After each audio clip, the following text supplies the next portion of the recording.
हरे कृष्णा। अध्याय 1 श्लोक नंबर 21-22। सेनयोरुभयोर्मध्ये रतं स्थापयाम्यच्युता यवत् एतान् निरीक्षेऽहं योद्धुकामान् अवस्थितान् कर्माया सह योद्धव्यम् अस्मिन् रणसमुद्यमे। इसका अर्थ, अर्जुन ने कहा, हे अच्युत, कृपा करके मेरा रथ दोनों सेनाओं के बीच ले चले, जिससे मैं यहाँ उपस्थित युद्ध की अभिलाषा रखने वालों को और शास्त्रों के इस महान परीक्षा में जिनसे मुझे संघर्ष करना है उन्हें देख सकूं। तात्पर्य: यद्यपि श्री कृष्ण साक्षात श्री भगवान है, किंतु वे अहेतुकी कृपावश अपने मित्र की सेवा में लगे हुए थे। वे अपने भक्तों पर स्नेह दिखाने में कभी नहीं चूकते, इसीलिए अर्जुन ने उन्हें अच्युत कहा है। सारथी रूप में उन्हें अर्जुन की आज्ञा का पालन करना था और उन्होंने इसमें कोई संकोच नहीं किया, अतः उन्हें अच्युत कहकर संबोधित किया गया है। यद्यपि उन्होंने अपने भक्त का सारथी पद स्वीकार किया था, किंतु इससे उनकी परम स्थिति अक्षुण्ण बनी रही। प्रत्येक परिस्थिति में वे इंद्रियों के स्वामी श्री भगवान ऋषिकेश हैं। भगवान तथा उनके सेवक का संबंध अत्यंत मधुर एवं दिव्य होता है। सेवक स्वामी की सेवा करने के लिए सदैव उद्यत रहता है और भगवान भी भक्त की कुछ न कुछ सेवा करने की कोशिश में रहते हैं। वे इसमें विशेष आनंद का अनुभव करते हैं कि वे स्वयं आज्ञादाता न बने, अपितु उनके शुद्ध भक्त उन्हें आज्ञा दें। चूँकि वे स्वामी हैं, अतः सभी लोग उनके आज्ञा पालक हैं और उनके ऊपर उनका आज्ञा देने वाला कोई नहीं है। किंतु जब वे देखते हैं कि उनका शुद्ध भक्त आज्ञा दे रहा है तो उन्हें दिव्य आनंद मिलता है, यद्यपि वे समस्त परिस्थितियों में अच्युत रहने वाले हैं। भगवान का शुद्ध भक्त होने के कारण अर्जुन को अपने बंधु बांधवों से युद्ध करने की तनिक भी इच्छा न थी, किंतु दुर्योधन द्वारा शांतिपूर्ण समझौता न करके हठधर्मिता पर उतारू होने के कारण उसे युद्ध भूमि में आना पड़ा। अतः वह यह जानने के लिए अत्यंत उत्सुक था कि युद्ध भूमि में कौन कौन से अग्रणी व्यक्ति उपस्थित हैं। यद्यपि युद्ध भूमि में शांति प्रयासों का कोई प्रश्न नहीं उठता, तो भी वह उन्हें फिर से देखना चाह रहा था और यह देखना चाह रहा था कि वे इस अवांछित युद्ध पर किस हद तक तुले हुए हैं। तो ये था श्रीला प्रभुपाद द्वारा दिया गया तात्पर्य।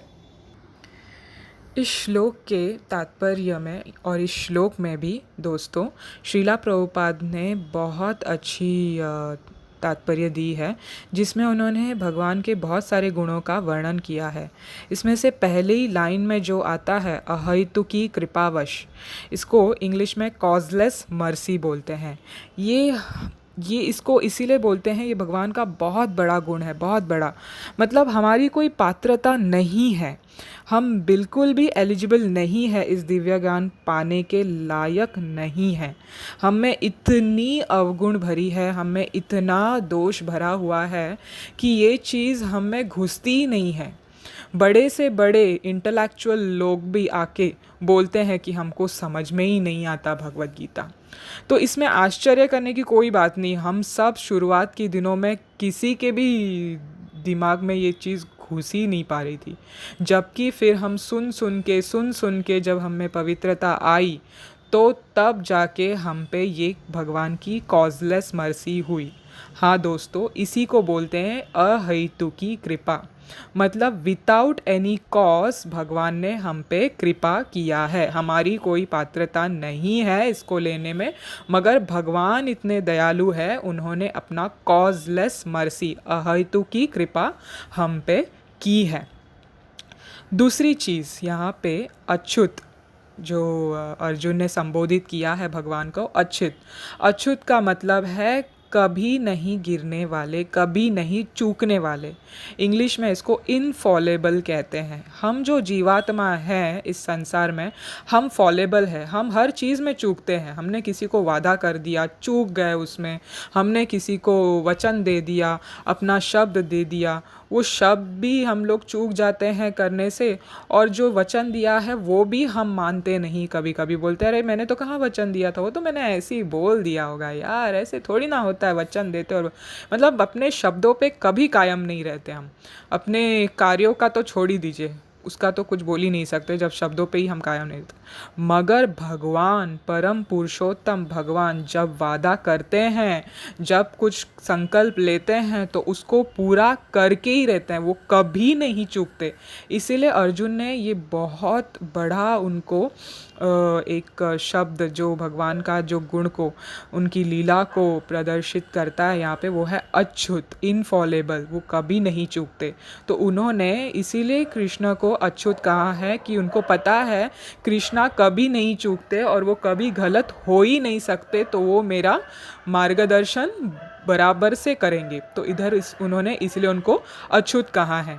अब दूसरा है सारथी रूप।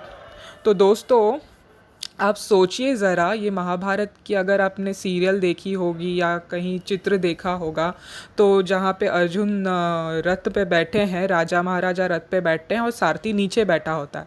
तो ये टीवी सीरियल में सिर्फ दिखाया गया है कि वो समान वे से बैठे हैं दोनों रथ पे, और ये मगर ऐसा नहीं है। सारथी हमेशा रथ के नीचे के भाग में बैठता है और ऊपर के भाग में महाराजाओं में बैठते हैं।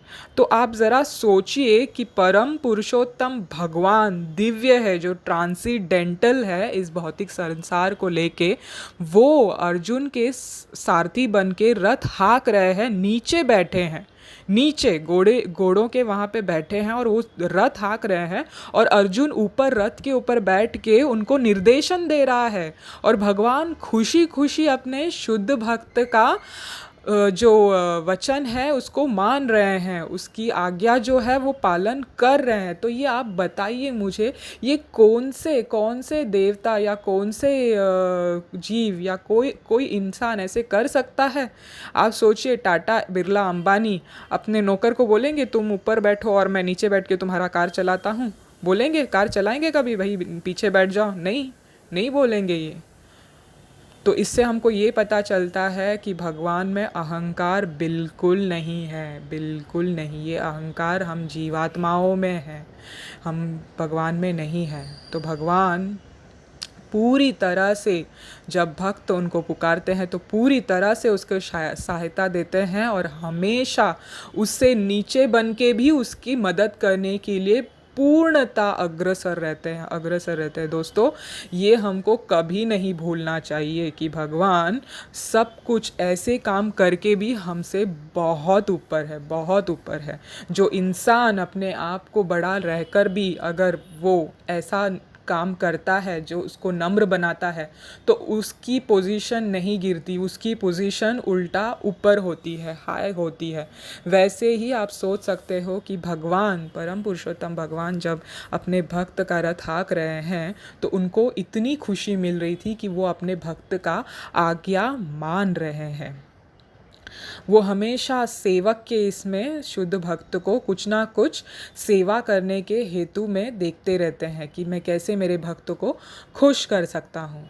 वही सेम इसमें अर्जुन को श्रीला प्रभुपाद ने शुद्ध भक्त कहा है, क्योंकि वो शुद्धता से, पूर्णता से दिव्य पुरुष थे और एकदम साध्वी राजा थे। उनके मन में दूसरों के लिए, दूसरे जीवात्माओं के लिए बहुत करुणा भरी थी। तो ये शुद्ध भक्त उन्होंने अर्जुन को इसीलिए कहा था क्योंकि उनके कजिन्स, उनके बंधु बांधव जो उनसे लड़ने के लिए तैयार थे और किसी भी कीमत में समझौता करने के लिए रेडी नहीं थे, वो खून बहाने के लिए बिल्कुल एकदम अग्रसर थे, रेडी थे, पूरे अस्त्र शस्त्र लेके पूरा रेडी थे, वेपन सब लेके।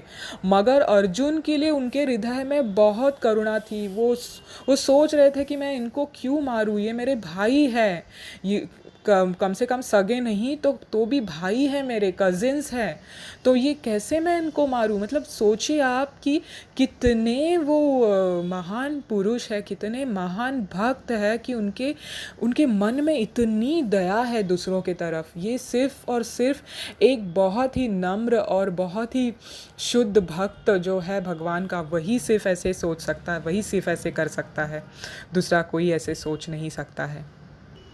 दोस्तों, यहाँ पे मैं आपको एक दो कथा, छोटी छोटी कथा बताना चाहती हूँ कि भगवान की कृपा कैसे असीम हमारे ऊपर रहती है हमेशा। उसमें मीराबाई का जो कथा है आपने सबने सुना होगा।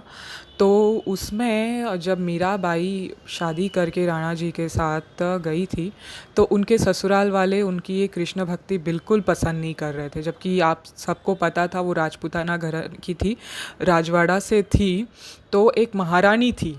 तो महारानी को ये सब शोभा नहीं देता। उस टाइम पे औरतें बाहर नहीं घूमा करती थी, महलों में नाच गाना नहीं करती थी। मगर मीराबाई इतने भगवान के भक्ति में इतनी शुद्धता से विलीन थी कि वो इन सब पे ध्यान ही नहीं देती थी, और वो हमेशा पूरे महल में, पूरे राजवाड़ा में कृष्ण के नाम का जप करके, गुणगान करके हमेशा नाचती हुई दिखाई देती थी, गाते हुई दिखाई देती थी। तो उनको कई बार इन लोगों ने, उनके इन लॉज ने, उनके घर वालों ने, पति के घर वालों ने मारने की कोशिश की कई बार। अब कथा में तो कहीं कहीं पे या देखते हैं, हम लोग सुनते हैं कि एक ही बार विष दिया गया था उनको। ऐसा नहीं है दोस्तों, किताब उनके बारे में, चरित्र के बारे में, उनके बारे में पढ़ेंगे तब पता चलेगा हमको कि ये सीरियल वाले, पिक्चर वाले कमर्शलाइज करने के लिए कुछ भी दिखा देते हैं। जबकि उनके चरित्र में बताया गया है, जीवन चरित्र में बताया गया है कि काफ़ी बार मीराबाई को जहर पिलाया गया था, काफ़ी बार, हाँ काफ़ी बार। मगर तो भी वो जहर जो वो पीती थी, वो जहर कृष्ण पीते थे, जहर कृष्ण पीते थे। और फिर जो जिस तरीके से उनको दिया जाता था, उनको कहा जाता था ये कृष्ण का चरणामृत है करके। तो वो एक दिन क्या हुआ कि किसी ने उनकी ऊपर, उनको तरस आ गया और उन्होंने उनको सच्चाई बता दी। अरे आप ये क्या कर रहे हो, आप क्यों इसको पी रहे हो, ये कृष्ण का चरणामृत नहीं है, इसमें विष डाला हुआ है इन लोगों ने, आप मत पीजिए। तो मीराबाई ने क्या कहा पता है दोस्तों? उन्होंने कहा वो कुछ भी हो, वो कालकूट का जहर हो या कितना भी जहरीला विष हो, मगर ये आया है मेरे पास मेरे कन्हैया का चरणामृत बन के, तो मैं इसको ज़रूर पीऊँगी। और उन्होंने उसको एक घूंट में पी डाला। जैसे ही घूंट में पी डाला, वहाँ पे भगवान ने पूरा विष पी लिया है। जो विष उनको दिया था वो विष भगवान ने पी लिया है, स्वीकार कर लिया है, और उनको सच में चरणामृत दिया है। तो ऐसे है भगवान हमारे दोस्तों, ऐसे हैं भगवान जो हमारे लिए विष पीने के लिए भी तैयार है, और वैसे ही सेम उनके भक्त भी उनके लिए विष पीने के लिए तैयार है। हाँ जी, हाँ, ये सच्ची बात है। जब सागर मंथन हुआ था तो शिव भगवान, जो भगवान के परम वैष्णव हैं, जैसे मैंने आपको कहा वैष्णवा नाम यथा शंभो, मतलब वैष्णव में सबसे पहले गिनती उनकी आती है।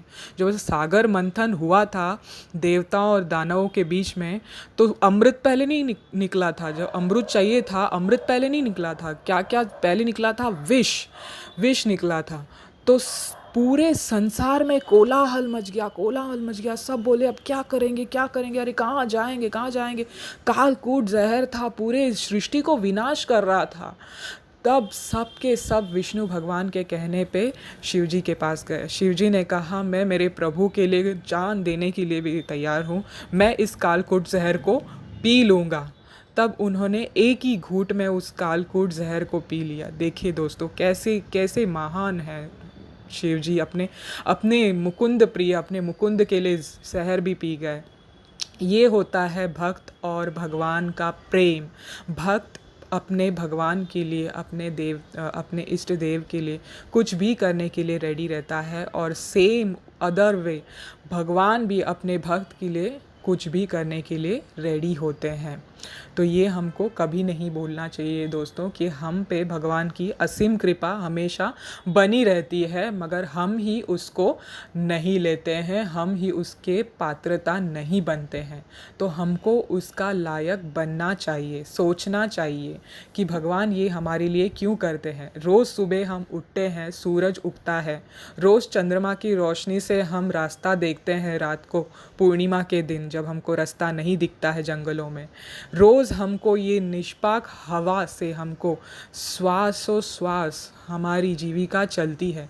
वरुण देव, वायु देव, इन सब से हमको पानी मिलता है, रोशनी मिलता है सूर्य देव से।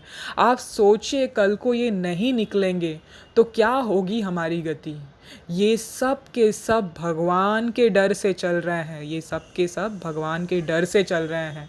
सूर्य देव कहते हैं एक ही ऑर्बिट में घूमते हैं, एक ही चक्र में, उनको भगवान ने निर्देशन दिया है उसी चक्र में घूमना है। अगर वो थोड़े से भी उससे नीचे आ गए तो पृथ्वी भस्म हो जाएगी, अगर थोड़े से भी ऊपर गए उस ऑर्बिट से तो फिर पृथ्वी पूरी ठंडी हो जाएगी, जो कि उसकी मूल स्वरूप वैसे ही है। सिर्फ सन गॉड के वजह से हमें शीतल जो गर्मी है और लाइट हीट ये दोनों मिल रहा है। भगवान के डर से ये सब देवी देवता काम कर रहे हैं, और वो भी बिना चूके।